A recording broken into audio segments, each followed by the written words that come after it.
이 시간 우리에게 주시는 하나님 말씀은 신약 성경 누가복음 19장 1절에서 10절 말씀입니다.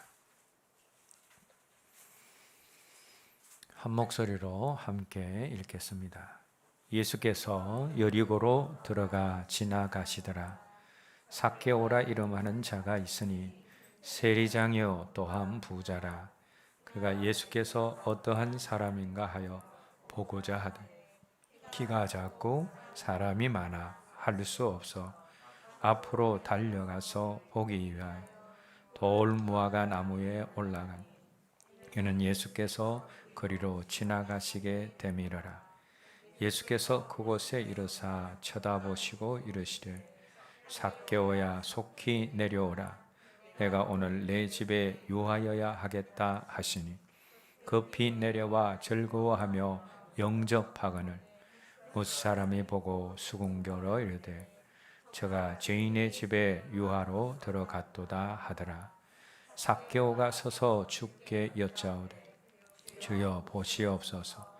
내 소유의 절반을 가난한 자들에게 주겠사오며 만일 누구의 것을 속여 빼앗은 일이 있으면 내 갑절이나 갚겠나이다. 예수께서 이르시되 오늘 구원이 이 집에 이르렀으니 이 사람도 아브라함의 자손이로다. 인자가 온 것은 잃어버린 자를 찾아 구원하려 함이니라. 아멘. 우리 인생을 살아가는 데 있어서 중요한 것 중에 하나가 바로 만남입니다. 부모와의 만남, 또 부부지간의 만남, 선생님과의 만남, 친구와의 만남, 또 직장 동료와 또 교회 교우들과 목회자와의 만남, 이웃과의 만남 등 이 모든 만남들이 이 땅에서의 우리의 삶의 질을 결정을 합니다. 그래서 만남이 참 중요합니다.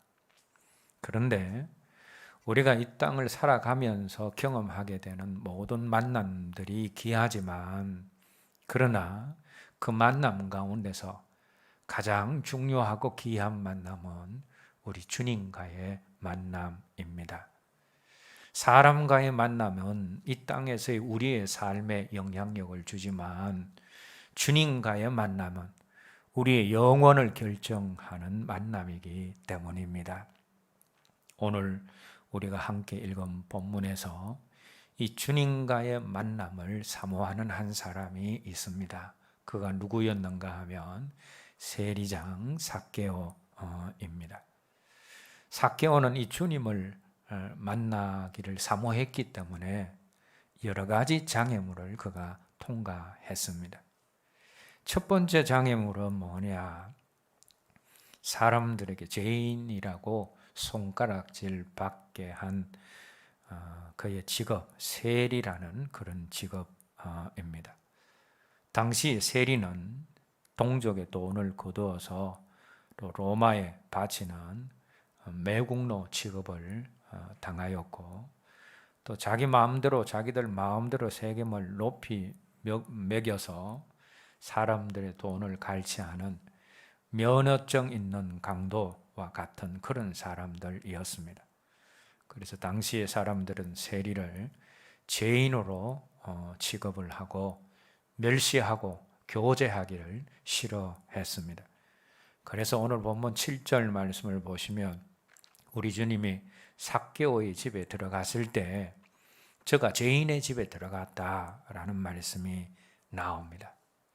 삭개오가 주님을 만나는 데 있어서 장애물이 된 것은 삭개오에게 죄인이라는 딱지를 붙였던 바로 세리라는 직업이었습니다. 두 번째로 삭개오가 주님을 만나는 데 있어서요 장애물이 무엇인가 하면 생각했던 것보다 사람들이 많았습니다. 3절 말씀을 보면 사람이 많아 그랬습니다. 삭개오보다 먼저 주님 앞에 온 사람들, 또 주님 앞에 모여 있는 사람들이 장애물이 되어서 주님을 만나기가 어려웠습니다. 두 번째는 먼저 와 있는 사람들, 삭개오가 주님을 만나는데 장애물이 되었다라는 겁니다. 그리고 세 번째 장애물은 그가 키가 작았다라고 했습니다. 많은 사람들이 모여 있을지라도 어느 정도 키가 크면 주님 만나기가 쉬웠을 것인데 삭개오는 키까지 작았습니다.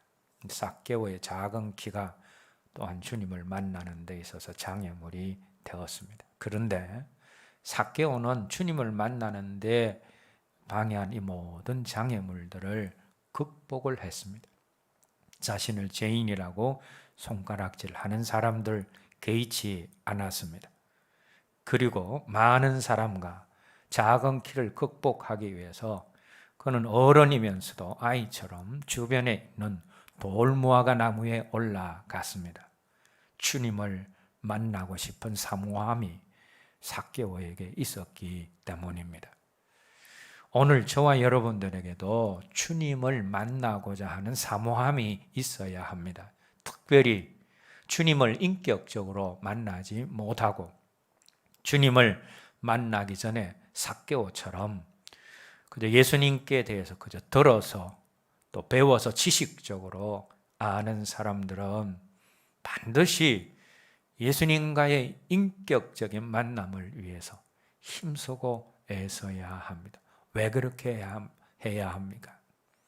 주님을 지식적으로만 아는 사람, 머리로만 주님을 아는 사람은 구원의 자리에 이를 수 없기 때문입니다. 그리고 주님을 이미 만난 사람도 지속적으로 주님을 만나기 위해서 힘쓰고 애써야 합니다. 오늘날 많은 그리스도인들이 예수님을 과거에 한번 믿고 영접함으로 주님과의 만남이 완성되었다라고 생각하고 지속적으로 주님과 만나 교제를 하지 않습니다. 그런데 그런 사람들은 진정한 주님과의 인격적인 만남을 가진 사람이 아닐 수 있습니다. 어떤 처녀가 한 총각을 만나는데 마음에 너무 듭니다. 저 사람이면 이제 결혼까지도 할 수 있겠다라는 그런 확신이 들었습니다. 그런데 이 사람이 처음 만남을 만난 그 이후에 더 이상 만남과 교제가 없었습니다. 그러면 그 관계는 결국 끝나게 되어집니다. 파국으로 치닫게 되어집니다. 왜냐하면 그것은 인격적인 만남이 또 인격적인 관계가 아니기 때문입니다. 진정한 인격적인 관계는 한두 번의 만남으로 끝나고 이루어지는 것이 아니라 지속적인 만남과 교제를 의미하는 것이기 때문입니다. 그러면 우리가 어떻게 주님을 인격적으로 만나고 또 어떻게 그 주님과 지속적으로 만나서 우리가 교제를 할 수 있습니까? 먼저 우리가 주님을 인격적으로 만나려면 우리의 모든 상황과 환경을 통하여서 우리를 주님께로 인도하시고 복음을 깨닫게 하시고 알게 하시고 믿게 하시는 성령님의 감동을 따라서 주님을 영접해야 합니다. 그리고 그 이후에 우리가 감사하면 감사의 열매를 주시는 하나님을 경험하게 되어집니다. 영과 진리로 예배하면 예배 가운데 임하시는 하나님을 체험하고 경험하게 되어집니다. 기도하면 우리의 기도에 응답하시는 하나님을 만나게 되어집니다. 뿐만 아니라 우리가 하나님의 말씀에 순종하면 말씀 가운데서 자신을 확실히 나타내시는 하나님을 만날 수가 있습니다. 요한복음 14장 21절에서 우리 주님은 나의 계명을 가지고 지키는 자라야 나를 사랑하는 자니 나를 사랑하는 자는 내 아버지께 사랑을 받을 것이요 그에게 나를 나타내리라 라고 말씀하셨습니다. 이 말씀에 의하면 주님의 말씀을 순종하는 사람이 주님을 사랑하는 사람이고, 그렇게 주님을 사랑하는 그 사람에게 주님 자신을 나타내신다라고 하셨습니다. 말씀을 순종하는 사람이 주님을 인격적으로 만나게 되어집니다. 지속적으로 순종하는 사람이 지속적으로 주님과 인격적인 교제를 할 수 있다라는 겁니다. 그래서 주님과 인격적으로 만나고 그 만남을 지속하기를 사모하는 사람들은 주님을 영접하고 주님께 나아오는 데 있는 모든 장애물들을 넘어서 감사의 자리, 예배의 자리, 기도의 자리, 말씀에 순종하는 자리에 있어야 합니다. 삭개오는 주님을 만나기를 사모했기 때문에 그에게 있었던 모든 장애물들을 통과하고 주님을 만날 수 있는 자리에 자신을 있게 함으로 주님 앞으로 나왔습니다. 그런 삭개오를 우리 주님이 찾아오셨습니다. 삭개오가 올라가 있는 돌무화과 나무 가까이로 주님이 오셨습니다. 그리고는 삭개오가 생각지도 못했던 깜짝 놀랄 만한 일을 그곳에서 하셨습니다. 그것이 무엇인가 하면 삭개오의 이름을 아시고 부르신 일입니다. 오늘 본문 5절 말씀을 보시면 우리 주님이 삭개오가 있는 곳으로 와서 삭개오를 보시면서 삭개오야 라고 삭개오의 이름을 부르시는 내용이 나옵니다. 이전에 주님과 삭개오는 서로 만난 적이 없었습니다. 오늘 지금 처음 만났습니다. 그런데 주님은 처음 만나는 삭개오의 이름을 아시고 그 이름을 불러주셨다라는 겁니다. 그런데 우리 주님은 사람의 이름만 아시는 분이 아닙니다. 주님은 한 번도 만난 적 없는 나다나엘이 어디서 무엇을 했는지도 다 아시는 분이셨고, 깊은 바다 속에 있는 물고기가 어느 지점에 있는지도 아시는 분이십니다. 베드로가 바다의 고기가 어디 있는지 아시는 예수님이 자기 마음의 바다에 죄가 있는 것을 아신다라고 생각을 해서 주님의 명령에 순종해서 물고기를 많이 잡은 이후에 그가 한 말이 무엇인가 하면 주여 나를 떠나소서 나는 죄인입니다 라는 고백을 한 겁니다. 바다 가운데 물고기가 어디에 있다라는 것을 아시는 그 주님이 자기 마음의 바다에 어떤 죄가 있는 것이 낱낱이 아신다라고 생각하니 주여 나를 떠나소서 나는 죄인으로소이다 라는 고백을 할 수밖에 없었다라는 겁니다. 우리 주님은 우리의 속을 아시고 우리의 이름을 아시고 우리가 한 일을 다 아시는 분이십니다. 한 번도 자신을 본 적이 없는 주님이 자신의 이름을 정확하게 부르자 삭개오는 너무나 놀랐습니다. 일면식이 없었던 주님이 자신의 이름을 알고 계신다라는 사실이 너무 놀라웠습니다. 그리고 그에게 삭개오란 이름이 있었지만 그가 세리가 된 이후에는 자기를 향하여서 삭개오라고 불러주었던 사람이 없습니다. 다만 세리, 죄인이라고 그렇게 자신을 사람들이 불렀지만 우리 주님이 그동안 남들이 부르고 있지 않았던 그 이름을 불러주실 때에 삭개오가 얼마나 감격이 되었겠습니까? 자신의 이름을 부르시는 주님으로 인하여서 놀라기도 했고 또한 감격스러워 하기도 했습니다. 그리고 자신의 이름을 정확하게 아시고 부르시는 주님을 향하여 한편으로는 두려운 마음도 함께 있었습니다. 놀라움과 감격, 두려움, 이 세 가지 마음이 자신의 이름을 불러주시는 주님으로 말미암아 삭개오의 마음에 생겨났습니다. 그리고 그때부터 주님께 대한 생각이 완전히 달라졌습니다. 이전에는 소문을 통해서 우리 주님이 많은 병자를 고치시고 선하고 좋은 일을 많이 하시는 분으로 소문을 듣고 알고 그렇게 생각을 했는데, 자기 이름을 부르시는 이 일을 통하여서 삭개오는 주님을 모든 사람의 이름과 모든 사람의 삶을 아시는 전지하신 분으로 생각을 했습니다. 사람들 가운데 한 번도 보지 못한 사람들의 이름을 전부 다 아는 사람이 없습니다. 여러분, 어떤 때는 이미 알고 있는 이름도 잘 생각나지 않는 것이 사람입니다.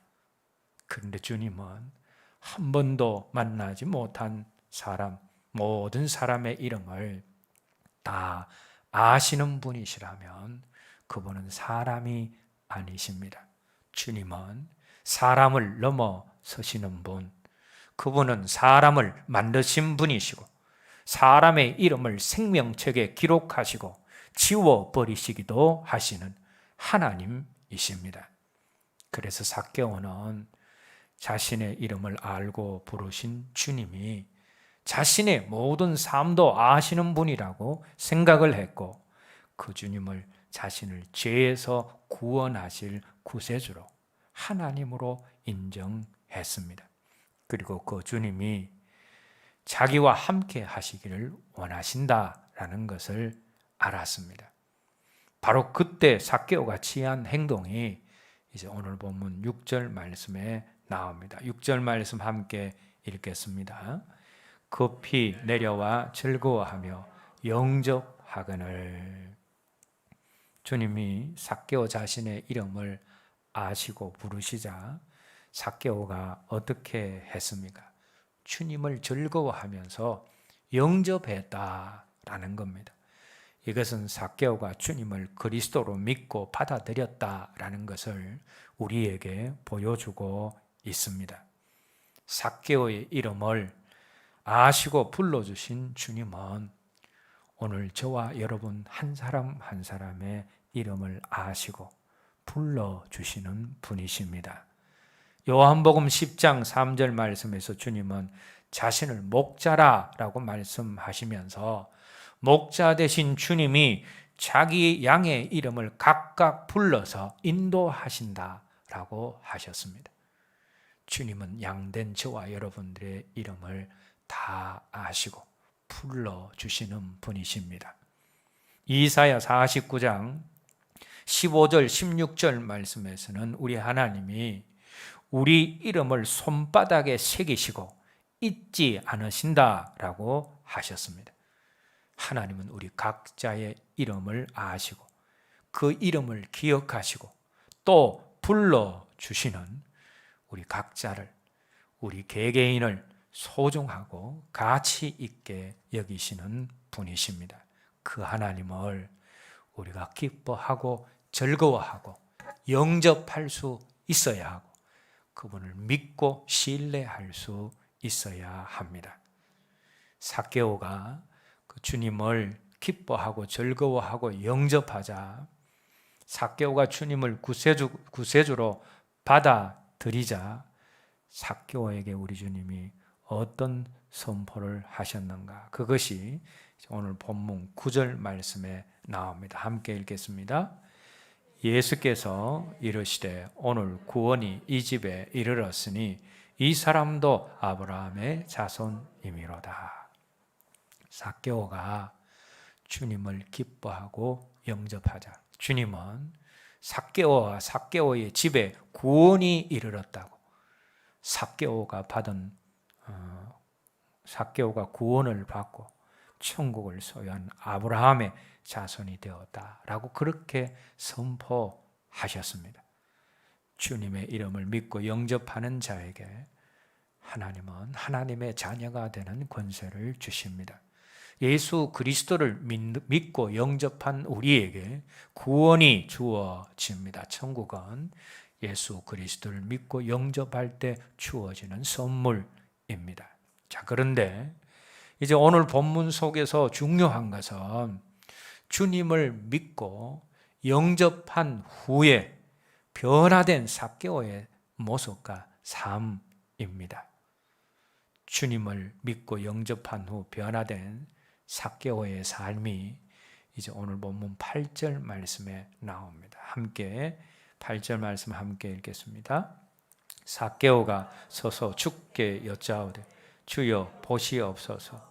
내 소유의 절반을 가난한 자들에게 주겠사오며 만일 누구의 것을 속여 빼앗은 일이 있으면 네 갑절이나 갚겠나이다. 주님을 믿고 영접한 이후에 삭개오의 삶이 어떻게 변했습니까?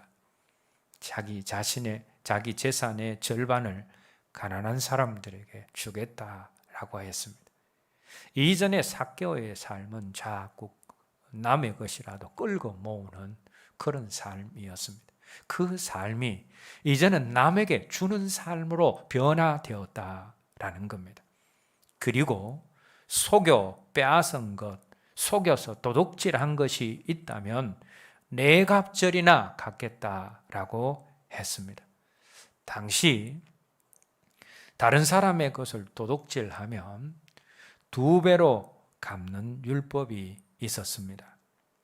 그리고 내가 도둑질한 것이 짐승과 같이 생명이 있는 것이고, 그리고 그 도둑질한 그 짐승이 죽었을 때, 생명이 있는 것이 죽었을 때는 4배로 갚았습니다. 자, 그런데 삭개오의 경우는 생명과 상관이 없습니다. 생명과 관계없이 세금을 많이 책정함으로 갈취한 그런 도둑질이기 때문에 율법에 의하면 2배만 갚으면 됩니다. 자, 그런데 삭개오는 오늘 말씀 속에서 4갑절 갚겠다라고 했습니다. 삭개오의 이런 모습은 자신이 속여 빼앗은 것에 대해서 갚는 신용만 하겠다라는 그런 것이 아니라 자기가 한 잘못에 대해서 철저하게 갚고 보상하겠다라는 삭개오의 굳은 의지를 우리가 여기에서 발견하게 되어집니다. 그리고 속여 빼앗은 것이 있으면 4배로 갚겠다라는 이 말은 전에는 그렇지 않았는데 이제는 내가 율법대로 하나님의 말씀대로 살겠습니다 라는 결단이 이 속에 포함이 되어져 있는 겁니다. 이전에는 말씀과 상관없이 자기 뜻대로 자기 욕심 따라서 자기 생각 따라서 살았지만 이제는 삭개오가 율법대로 말씀대로 사는 사람이 되었다라는 것입니다. 속여 빼앗는 인격이 말씀대로 사는 정직한 인격으로 바뀌었습니다. 우리는 여기에서 구원은 삶과 행위로 얻는 것이 아니지만 구원받은 사람에게는 반드시 삶과 인격의 변화가 있어야 함을 우리가 발견하게 되어집니다. 에베소서 2장 8, 9절에서 너희는 그 은혜에 의하여 믿음으로 말미암아 구원을 얻었나니 이것이 너희에게서 난 것이 아니요 하나님의 선물이라. 행위에서 난 것이 아니니 누구든지 자랑치 못하게 하려 함이니라 라는 말씀이 나옵니다. 우리에게 주어지는 구원이 우리의 행위로 말미암지 않고 예수님을 믿음으로 주어지는 하나님의 선물이다. 그래서 행위를 자랑해서는 안 된다라는 말씀입니다. 그런데 중요한 것은 바로 이 에베소서 2장 8, 9절 다음에 나오는 10절 말씀이 참 중요합니다. 10절 말씀 함께 읽겠습니다. 우리는 그가 만드신 바라 그리스도 예수 안에서 선한 일을 위하여 지으심을 받은 자니 이 일은 하나님이 전에 예비하사 우리로 그 가운데서 행하게 하려 하심이라. 여러분, 이 말씀의 의미가 무엇입니까? 하나님의 은혜로 예수 믿어서 그리스도 안에서 재창조된 사람, 새롭게 만들어진 거듭난 모든 사람들에게 반드시 있어야 하는 것이 예수 믿기 이전과 다른 선한 일, 선한 행실이다라는 것입니다. 왜냐하면 이 말씀에 의하면 믿는 자는 예수 안에서 선한 일을 위하여 새롭게 만들어진 자, 새롭게 창조된 자라고 말씀하고 있기 때문입니다. 선한 삶과 선한 행실, 변화된 삶과 인격이 구원의 조건은 아니지만 그러나 그것은 내가 구원받은 자라는 것을 증거하는 증거 중에 하나입니다. 여러분, 구원받았습니까? 그렇다면 내 삶과 인격 속에 예수 그리스도로 말미암은 변화가 있어야 합니다. 예수 믿기 이전의 내 삶과 예수 믿은 이후의 삶의 차이가 아무런 차이가 없다면, 아니 예수 믿기 전보다 지금이 더 마음이 높아지고 강팍해지고 이기적인 모습으로 바뀌어져 있다면 그 사람은 내가 정말 예수님을 믿고 영접한 사람인지, 내가 정말 구원받은 사람인지 심각하게 한번 점검해 보아야 합니다. 누가복음 13장 22절에서 27절 말씀 함께 읽겠습니다.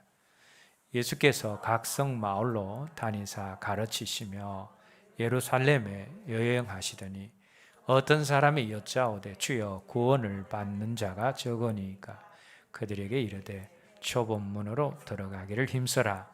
내가 너희에게 이르노니 들어가기를 구하여도 못하는 자가 많으니라. 25절 계속 띄워주세요. 집 주인이 일어나 문을 한번 닫은 후에 너희가 밖에 서서 문을 두드리며 주여 열어주소서 하면 그가 대답하여 이르되 나는 너희가 어디에서 온 자인지 알지 못하노라 하리니 그때 너희가 말하여 우리는 주 앞에서 먹고 마셨으며 주는 또한 우리를 길거리에서 가르치셨나이다 하나. 그가 너희에게 말하여 이르되 나는 너희가 어디에서 왔는지 알지 못하나 행악하는 모든 자들아 나를 떠나가라 하리라. 어떤 사람이 우리 주님께 와서 주님 구원받는 사람이 적습니까? 라는 질문을 했습니다. 그때 우리 주님이 어떤 대답을 하셨습니까? 좁은 문으로 들어가라 하신 이후에 들어가기를 구하여도 못 들어가는 자가 많다라고 하셨습니다. 구원받는 자가 적습니까? 라고 하는 질문에 주님은 좁은 문으로 들어가기를 힘써라 하셨고 또 들어가기를 구해도 못 들어가는 자가 많다라고 하신 이 말씀의 의미가 어떤 의미입니까? 구원받는 자가 적다라는 말씀입니다. 아무나 구원받는 것이 아니다라는 말씀입니다. 좁은 문으로 들어가지 않는 사람, 넓은 문으로 들어가는 사람은 구원을 얻을 수 없다라는 말씀입니다. 자, 그러면 넓은 문으로 들어가는 사람이 어떤 사람입니까? 금방 읽은 말씀 26절에 그것이 나와 있는데 주님 앞에서 먹고 마시고 주님의 가르치심을 듣지만 삶 속에서 주님과 전혀 상관없이 사는 삶, 죄를 밥 먹듯이 짓고 악하게 사는 사람들은 넓은 문으로 들어가는 사람이다 라는 겁니다. 마지막 그런 사람에게 주님께서는 나는 늘 모른다 라고 하신다라는 것입니다. 여러분, 우리는 이 말씀을 심각하게 받아야 합니다. 교회에 나와서 먹고 마시고 남녀 선교회와 전도회에서 교제를 하고 주님의 말씀을 듣고 배우지만 마지막에 주님께서 나는 너를 모른다 하실 사람이 있다라는 것입니다. 그런데 어떤 사람이 주님이 모른다 하시는 사람입니까? 주님을 믿는다라고는 하지만 주님과 전혀 상관없는 삶을 사는 사람. 성경책은 가지고 있지만 말씀과 전혀 상관없는 삶을 사는 사람. 교회는 다니지만 삶과 인격이 전혀 바뀌지 않은 사람은 진정으로 주님을 영접한 사람이 아니고 좁은 문으로 들어가는 사람이 아닙니다. 이런 사람은 마지막 날 주님께 나는 너를 모른다라는 충격적인 말을 들을 수 있는 사람입니다.